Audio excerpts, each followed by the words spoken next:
नमस्ते, जय हिंद। मैं हूं ऋषि सिंह और आप देख रहे हैं मित्र देश। आज हम बात करने जा रहे हैं एक ऐसी घटना की जिसने न केवल दिल्ली को हिलाया बल्कि पूरी दुनिया को चौंका भी दिया।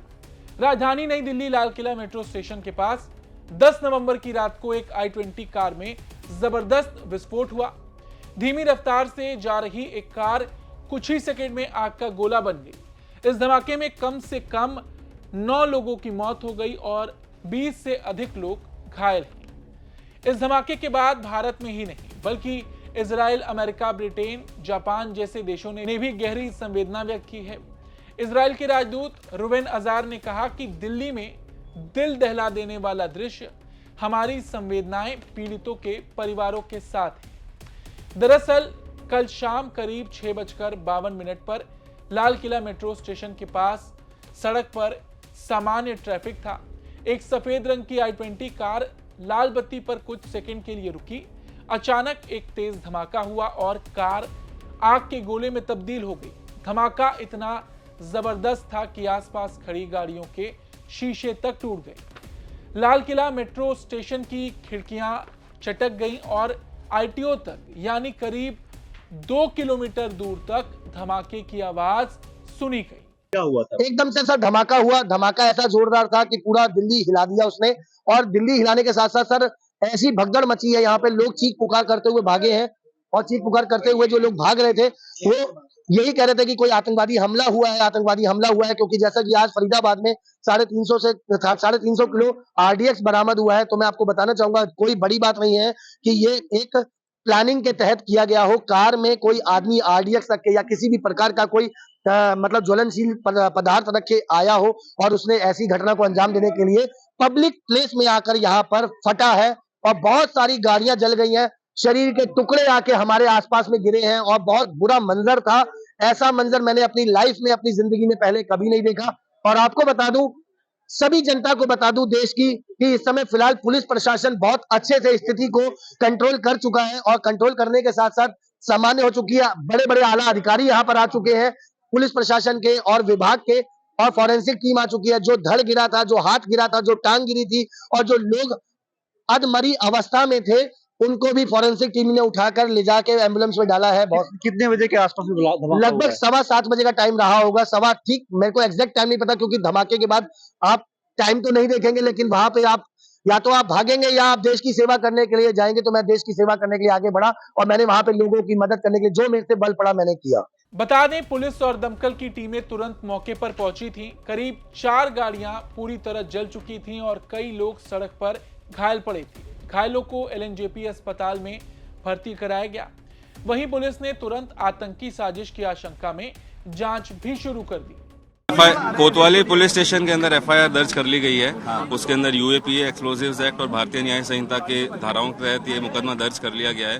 और यहाँ पे सीन ऑफ क्राइम में फॉरेंसिक साइंस की टीम भी है, FSL की टीम है, उसके अलावा NSG की भी टीम है और भी स्पेशलाइज एजेंसीज की टीम है, जो बहुत ही बारीकी से पूरी सीन ऑफ क्राइम का अभी जांच चल रही है। और उसके अंदर जो भी लिफ्ट एविडेंसेस जरूरी हैं वो सारे लिफ्ट किए जा रहे हैं। मैं एक सबके लिए बता देता हूँ, अभी इन्वेस्टिगेशन चल रही है। इट इज FSL अभी जो है वो सीन ऑफ क्राइम को देख भी रही है और बाकी सारे इन्वेस्टिगेशन भी की जा रही है। तो उससे ज्यादा अभी कुछ भी कंक्लूसिवली नहीं किया जा सकता। जब भी हमारे पास कुछ भी फैक्ट्स आएंगे जो एस्टेब्लिश होंगे, तब उसकी जानकारी यथा समय पे दी जाएगी। गाड़ी के ड्राइवर को आइडेंटिफाई किया गया है, उसकी अभी सब कुछ चल रहा है। अभी it is all on going. कौन कौन सी एजेंसी इसमें? अभी तक जो डिटेल है, जानकारी है, वो ये वाले पुलिस स्टेशन के अंदर FIR दर्ज कर ली गई है। उसके अंदर UAPA, एक्सप्लोजिव्स एक्ट और भारतीय न्याय संहिता के धाराओं के तहत ये मुकदमा दर्ज कर लिया गया है। और यहाँ पे सीन ऑफ क्राइम में फॉरेंसिक साइंस की टीम भी है, FSL की टीम है, उसके अलावा NSG की भी टीम है और भी स्पेशलाइज एजेंसीज की टीम है। तो उससे ज्यादा अभी कुछ भी कंक्लूसिवली नहीं किया जा सकता। जब भी हमारे पास कुछ भी फैक्ट्स आएंगे जो एस्टेब्लिश होंगे, तब उसकी जानकारी यथा समय पे दी जाएगी। कोतवाली पुलिस स्टेशन के अंदर FIR दर्ज कर ली गई है। उसके अंदर UAPA, एक्सप्लोजिव्स एक्ट और भारतीय न्याय संहिता के धाराओं के तहत ये मुकदमा दर्ज कर लिया गया है। और यहाँ पे सीन ऑफ क्राइम में फॉरेंसिक साइंस की टीम भी है, FSL की टीम है, उसके अलावा NSG की भी टीम है और भी स्पेशलाइज एजेंसीज की टीम है, जो बहुत ही बारीकी से पूरी सीन ऑफ क्राइम का अभी जांच चल रही है। और उसके अंदर जो भी लिफ्ट एविडेंसेस जरूरी हैं वो सारे लिफ्ट किए जा रहे हैं। मैं एक सबके लिए बता देता हूँ, अभी इन्वेस्टिगेशन चल रही है। इट इज एफएसएल अभी जो है वो सीन ऑफ क्राइम को देख भी रही है और बाकी सारे इन्वेस्टिगेशन भी की जा रही है। तो उससे ज़्यादा अभी कुछ भी कंक्लूसिवली नहीं किया जा सकता। जब भी हमारे पास कुछ भी फैक्ट्स आएंगे जो एस्टेब्लिश होंगे तब उसकी जानकारी यथा समय पे दी गाड़ी जाएगी। के ड्राइवर को आइडेंटिफाई किया गया है, उसकी अभी पहचान। अभी सब कुछ चल रहा है, अभी it is all on going. कौन कौन सी एजेंसी इसमें? अभी तक जो डिटेल है, जानकारी है वो ये ग्वालियर पुलिस स्टेशन के अंदर एफआईआर दर्ज कर ली गई है। उसके अंदर यूएपीए, एक्सप्लोजिव्स एक्ट और भारतीय न्याय संहिता के धाराओं के तहत ये मुकदमा दर्ज कर लिया गया है। और यहाँ पे सीन ऑफ क्राइम में फॉरेंसिक साइंस की टीम भी है, एफएसएल की टीम है, उसके अलावा एनएसजी की भी टीम है और भी स्पेशलाइज एजेंसीज की टीम है। तो उससे ज्यादा अभी कुछ भी कंक्लूसिवली नहीं किया जा सकता। जब भी हमारे पास कुछ भी फैक्ट्स आएंगे जो एस्टेब्लिश होंगे तब उसकी जानकारी यथा समय पे दी जाएगी। वैसे दिल्ली पुलिस ने जांच की शुरुआत कार के रजिस्ट्रेशन से की। कार नंबर दिल्ली का नहीं बल्कि हरियाणा का रजिस्टर था।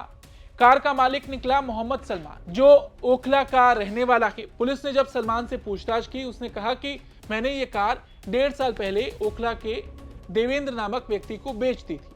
अब एक सवाल ये उठा कि कार इस आतंकी के पास कैसे पहुंची? क्या ये कार इन आतंकियों ने खरीदी थी या चुराई थी?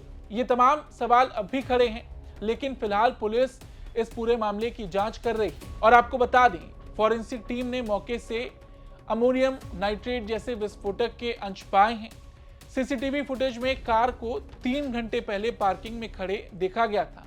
इससे शक और गहरा हो गया कि यह पूर्व नियोजित विस्फोट था।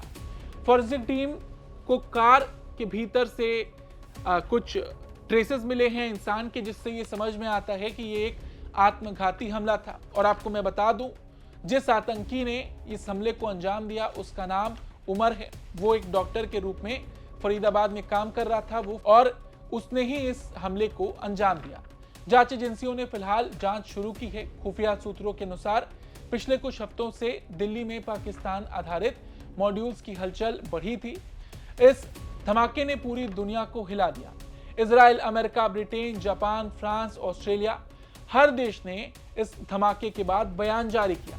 इजराइल के राजदूत रुवेन हजार ने कहा कि दिल्ली में दिल दहला देने वाला दृश्य, पीड़ितों के प्रति हमारी गहरी संवेदना। अब ये बयान बहुत साधारण नहीं है, क्योंकि हाल के वर्षों में भारत और इजराइल की खुफिया साझेदारी काफी गहरी हो चुकी है। दोनों देशों के बीच साझा आतंकवाद विरोधी मिशन और इंटेलिजेंस एक्सचेंज चलता है। ऐसे में इजराइल की ये चिंता समझी जा सकती है। वहीं अमेरिका के स्टेट डिपार्टमेंट ने कहा कि हम स्थिति पर बारीकी से नजर रख रहे हैं। ब्रिटेन और अमेरिका ने अपने नागरिकों के लिए ट्रैवल अलर्ट जारी किया है कि वो दिल्ली में भीड़भाड़ वाले इलाकों और लाल किला परिसर से दूर रहें। वहीं जापान, ऑस्ट्रेलिया, ब्रिटेन ने भी इस हमले पर संवेदना व्यक्त की है। अब बात करते हैं असली सवाल की, क्या पाकिस्तान इसके पीछे है?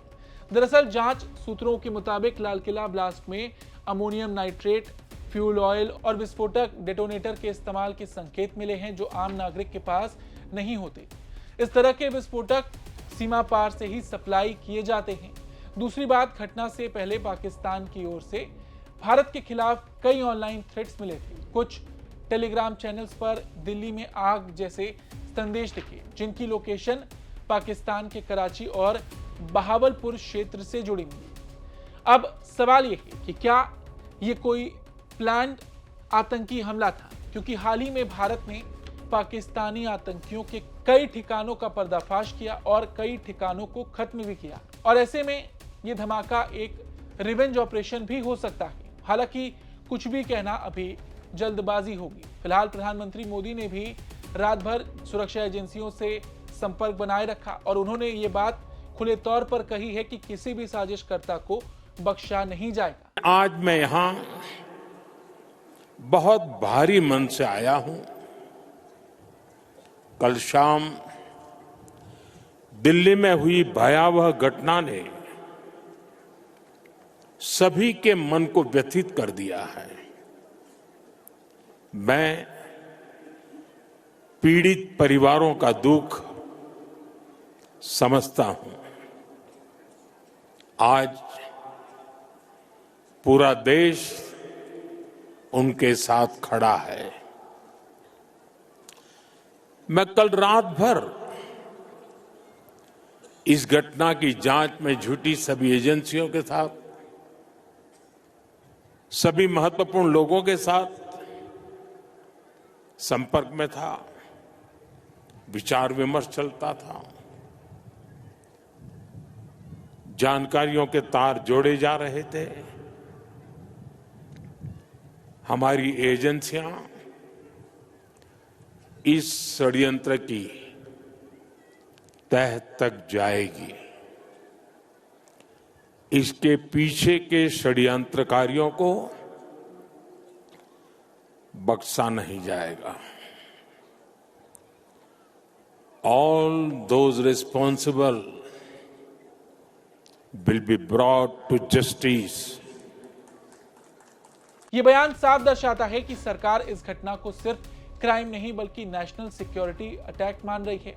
एनएसए, एनआईए, रॉ और आईबी की संयुक्त टीम अब जांच में लगाई गई है। सूत्रों के अनुसार कुछ संदिग्ध कॉल्स की लोकेशन पाकिस्तानी बॉर्डर बेल्ट से लिंक हुई है और क्योंकि जिस आतंकी ने इस हमले को अंजाम दिया उसके भी लिंक फरीदाबाद से निकले। फरीदाबाद में जो कल एक्सप्लोजिव मिले और जिस मुजम्मिल के ठिकानों पर तलाशी अभियान चलाए गए उसी मुजम्मिल के साथ एक ही हॉस्पिटल में यह आतंकी उमर भी काम करता था। तो कहीं ना कहीं एक कड़ी के जरिए इस पूरे नेटवर्क को जोड़ते हुए देखा जा सकता है। कश्मीर में आतंकी उमर के 2 भाइयों को गिरफ्तार किया गया है, उसकी मां को भी हिरासत में ले लिया गया है और फिलहाल जांच जारी है। लेकिन इस हमले के बाद एक सवाल ये भी खड़ा हो रहा है कि कैसे दिल्ली जैसी हाई सिक्योरिटी जोन में ये ब्लास्ट हुआ। देखिए, खुफिया तंत्र के लिए ये एक चुनौती भरा समय है। क्या पहले कोई अलर्ट था जिसे गंभीरता से नहीं लिया गया और क्या इसके पीछे कोई विदेशी ताकत है? पाकिस्तान लगातार इस तरह की साजिश सीमा पार से करते आया है, तो ऐसे में ये जानकर कोई हैरानी नहीं होगी कि अगर इस हमले के पीछे भी पाकिस्तान का हाथ निकले। लेकिन अभी भी इस धमाके को लेकर जांच जारी है और कुछ भी कहना बहुत जल्दबाजी होगी। फिलहाल आज इस खबर में इतना ही। आपको ये खबर कैसी लगी कमेंट करके जरूर बताएं। धन्यवाद।